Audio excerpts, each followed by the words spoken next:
नमस्कार cook with मुचा channel को बहुत बहुत स्वागत। आज आम साबुरे बनइबा बिना पियाज रसुण ओषा बार खाईपारे बहुत बढ़िया जलखियाटे। से मुझे साबु गोटे कप नहीं पानी बतुरी देती से लुण पकईकरी किसी समय पर्यंत रखीदे माने 4 घंटा 5 घंटा रखीदे बतुरी जीव किंबा जदि साबु बतुरी जाऊथिबो से 2 घंटा भी बतुरी जीव।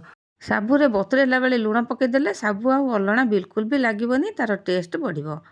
मुझे आगुरी साबु अधा कप बतुरा मो पाखे थिला तो तापर मु आउ अधा कप बतुरे थी समुदाय हम गोटे कप साबु ताकू बतुरे देकी एमती देखंतु गोटे नहीं जावा छणारे बड़ छणारे छाणी नबा जहाँफल कि तार पानी अंश सब तलू पलि तो साबु को आम पूरा पानी छाड़ा जाके रखीदबा।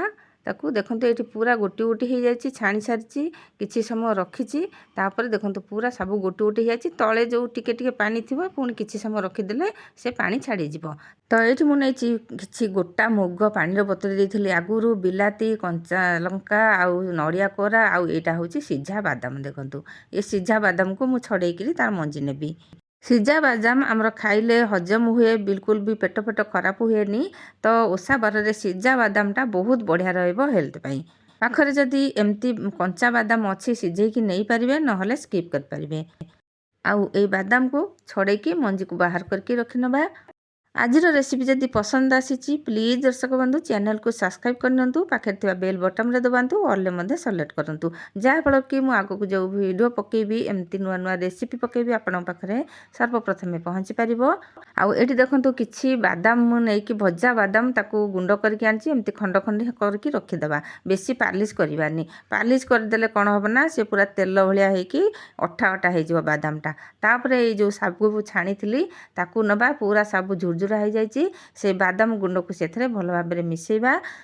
भजा बादाम गुंडटा मिसेले साबुर टेस्ट आसो ता छड़ा साबुरे जेते सब मॉइस्चर थिबो से बादाम टाणी नब।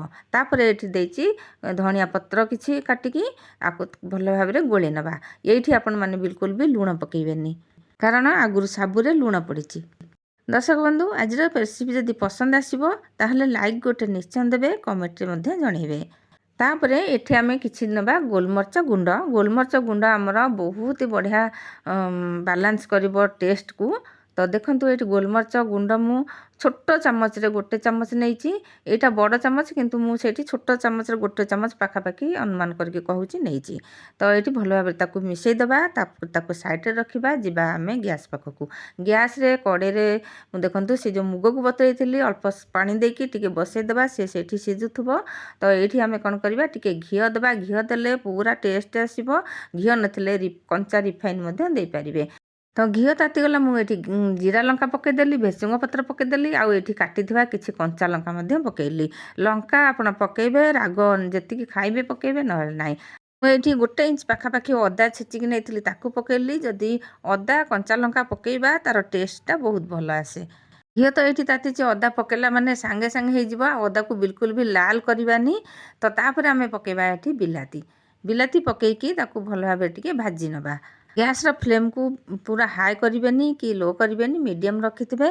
तापर ये दबा आम आलू सीझा आलू रखी ये देदेली जदि कंचा आलू काटिक दौरान ताले टिके पानी देदेले किसी समय अपेक्षा कले टिके लुण पकईदेवे से सिझाकू ताकू छाड़े सिझिले हम। तो ये मुझे सीझा आलू पकईली अति शीघ्र हो गला। तो देखो ये से मुग को बसई सुखी जाइए पानी ताकू आम कौन करवा मुगरे टिके लुण पकई देकी सिझेली ताकू मुग को पकेबा आ सीझा बादाम को पकेबा तापर ताकू भल भाव में घांटा। तो किसी समय घाटिला ये सबू जिनस टिके मिसीज आउ गैस रो फ्लेम को जदि हाई करवा ताहले कड़ई तल लगिज बिल्कुल भी हाई करें लो रखिथे। तापर से साबु को आणिकी ये आम पकेबा देखंतु साबु पकेबा साबुटा पूरा पानी छाड़ी जाइए झुरझुरा हो जाइए ना तापर आम से साबु को भल भाव में घांटा आउ लो फ्लेम रे रखिकी एमती ही किसी समय घांटा घाटिला मिसीज सबुतक जहाँ जहाँ आम मिसईचे से साबुरे निश्चय मिसब आ भल टेस्ट आसब। ତ ଏଇଠି ଦେଖନ୍ତୁ ମୁଁ ଲୋ ଫ୍ଲେମ୍ ରଖିଛି, ଏମିତି ହିଁ ରଖିଥିବେ। ତାପରେ ସାବୁକୁ ଏମିତି ଘାଣ୍ଟୁଥିବେ, ଯାହାଫଳରେ କି ସେ ମସଲା ସବୁ ସାବୁରେ ଯେମିତି ମିଶିବ। ଏଇଠି ଦେଖନ୍ତୁ କେମିତି ଝୁରଝୁରା ହେଇଛି। ଯେଉଁ ଆଳୁ ସିଝା ଆଳୁଟା ଥିଲା, ସେ ସିଝା ଆଳୁ ଟିକେ ଟିକେ ଲାଗିଲା ଭଳିଆ ହେଉଛି, ନହେଲେ ପୁରା ଝୁରଝୁରା ହେଇଛି। ତାପରେ କିଛି 2 ମିନିଟ୍ ପାଖାପାଖି ଆମେ ଘୋରେଇ ନେବା ଏମିତି ଲୋ ଫ୍ଲେମ୍ରେ। ତାପରେ ତାକୁ ବାହାର କରିକି ଆଉ ଟିକେ ତାକୁ ଘାଣ୍ଟି ନେବା। ଦେଖନ୍ତୁ ବହୁତ ହି ବଢ଼ିଆ ଟେଷ୍ଟି ଜିନିଷଟି ତିଆରି ହେଇଯାଇଛି। ଆଉ ଟିକେ ଟେଷ୍ଟ ବଢ଼ାଇବା ପାଇଁ ମୁଁ ଏଇଠି ନେଇଛି ଟିକେ କମଳା ରସ। ବାରିରେ ଯେଉଁ କମଳା ହେଇଥିଲା ସେ ଗଛରେ ଟିକେ ଟିକେ ପାଚିଥିଲା, ଟିକେ ଟିକେ କଞ୍ଚା ଥିଲା। ଏମିତି ହିଁ ତାକୁ ମୁଁ ଆଣିଥିଲି, ଚିପୁଡ଼ି ଦେଇଥିଲି। ଯଦି ଲେମ୍ବୁ ରସ ଦେବେ, ମାନେ କାଗଜି ଲେମ୍ବୁ, ବହୁତ ବଢ଼ିଆ ବି ହେବ। ଆଉ ଏଇଠି ମୁଁ ଯେଉଁ କମଳା ରସ ଦେଇଛି ସିଏ ବି ବହୁତ ବଢ଼ିଆ ବାସ୍ନା, ବହୁତ ବଢ଼ିଆ ଟେଷ୍ଟ ଆସିଛି। ତ ଏଇଠି ଦେଖନ୍ତୁ ଆମର ସାବୁ ଖେଚୁଡ଼ି ତିଆରି ହେଇଗଲା। ଖେଚୁଡ଼ି କୁହନ୍ତୁ, ଯାହା କୁହନ୍ତୁ। ତ ତାପରେ ଏଇଠି ଦେଖନ୍ତୁ ନଡ଼ିଆ କୋରା ଦେବା।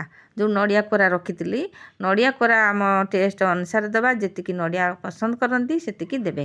ତ ନଡ଼ିଆ କୋରାକୁ ଆଉ ଟିକେ ଆଗରୁ ପକାଇଲେ ବି ଚଳିବ, ତ ମୁଁ ଏଇଠି ପଛରେ ପକାଇଥିଲି। ବହୁତ ବଢ଼ିଆ ଟେଷ୍ଟର ଜିନିଷଟା ତିଆରି ହେଇଛି। ପିଲାମାନେ କ'ଣ, ବଡ଼ମାନେ କ'ଣ, ସମସ୍ତେ ଆକୁ ପସନ୍ଦ କରିବେ। ଆଉ ପିଲାମାନଙ୍କୁ ଟିଫିନ୍ରେ ଦେବା ପାଇଁ ଏ ବହୁତ ବଢ଼ିଆ ହେଲ୍ଦି ଖାଦ୍ୟଟିଏ, ବହୁତ ଟେଷ୍ଟି ଖାଦ୍ୟଟିଏ। ନିଶ୍ଚୟ ତିଆରି କରନ୍ତୁ ଘରେ। ତାପରେ ଆପଣ ଜଣାନ୍ତୁ କମେଣ୍ଟରେ କେମିତି ହେଇଛି ରେସିପିଟି। ତ ସାଙ୍ଗମାନେ ଆଜି ପାଇଁ ରହୁଛି, ପୁଣି ଆଗକୁ ଆସିବି ଏମିତି ନୂଆ ନୂଆ ରେସିପି ନେଇ। ଜୟ ଜଗନ୍ନାଥ।